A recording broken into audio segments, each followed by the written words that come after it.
আজকে আমরা অনেক কথা অনেক জায়গায় শুনি, অনেকে অনেক রকম সংস্কারের কথা বলে থাকেন বা বলছেন, অনেকে অনেক সংস্কারের কথা।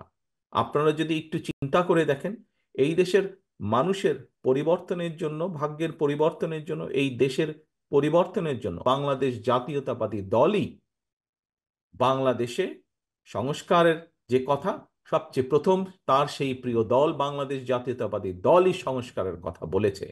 দেশনেত্রী খালেদা জিয়া 2030 সাল নামে, 2030 ভিশন নামে সংস্কারের কথা বলেছেন।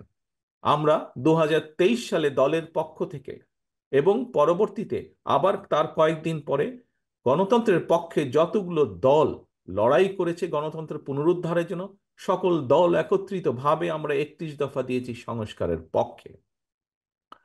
প্রিয় ভাই বোনেরা, আজকে এই যে সংস্কার, যেই কথাটি এসছে, এই সংস্কারের মূল উদ্দেশ্য বা লক্ষ্য কি? শুধু কি সংবিধানে, শুধু কি সংবিধানের মধ্যে কতগুলো লাইনের পরিবর্তন, শুধু কি কোথায় কি পরিবর্তন করতে হবে, এটিই কি মুখ্য বিষয়?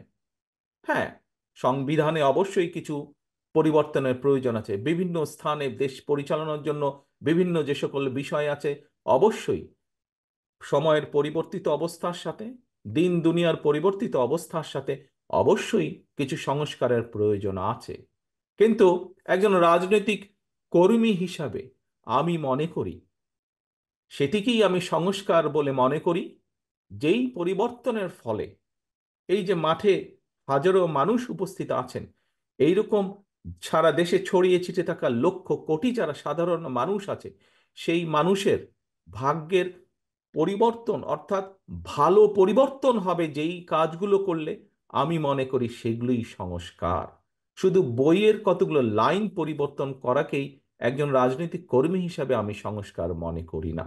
এবং বাংলাদেশ জাতীয়তাবাদী দল 31 দফার আলোকে সেই কথাগুলো জনগণের সামনে, দেশের সামনে তুলে ধরার চেষ্টা করেছে।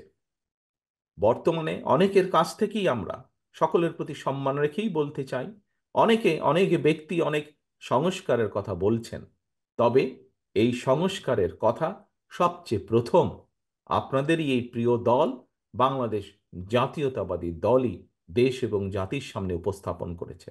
এবং এক বাক্যে সংস্কার বলতে, একজন রাজনৈতিক কর্মী হিসাবে আমি সেই সংস্কারই বুঝি, যেই সংস্কার করলে মানুষের ভাগ্যের পরিবর্তন হবে, যে সংস্কার করলে বেকারদের কর্মসংস্থানের ব্যবস্থা হবে, যেই সংস্কার করলে নারীদের স্বাধীনতা অধিকার নিশ্চিত হবে, যে সংস্কার করলে মানুষের নিরাপত্তা নিশ্চিত হবে, যে সংস্কার করলে দেশের সন্তানেরা সু শিক্ষা পাবে, যে সংস্কার করলে দেশের মানুষ কিঞ্চিত হলেও স্বাস্থ্য সুবিধা পাবে, আমি সেগুলোকেই সংস্কার বলি। দেশের একটি চিত্র বর্ণনা করেছিলাম। আজকের এই অবস্থায় এখনো দেশ এই স্বৈরাচার পালিয়ে যাবার পরে, স্বৈরাচারের পতনের পরে জনগণের যে অভ্যুত্থান, জনতার যে অভ্যুত্থান, এই অভ্যুত্থানের ফলে যে স্বৈরাচার পালিয়ে গেছে, এই দেশের এই ক্রান্তিকালে, এই ক্রান্তিকাল পালিয়ে যাবার পরে এখনো একটি ক্রান্তিকাল চলছে।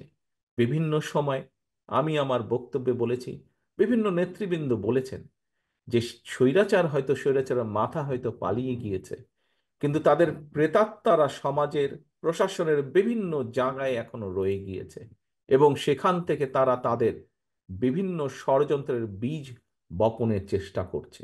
এবং সেজন্যই বর্তমান কালকেও, বর্তমান সময়কেও দেশের আমরা ক্রান্তিকাল বলে অবহিত করতে চাই।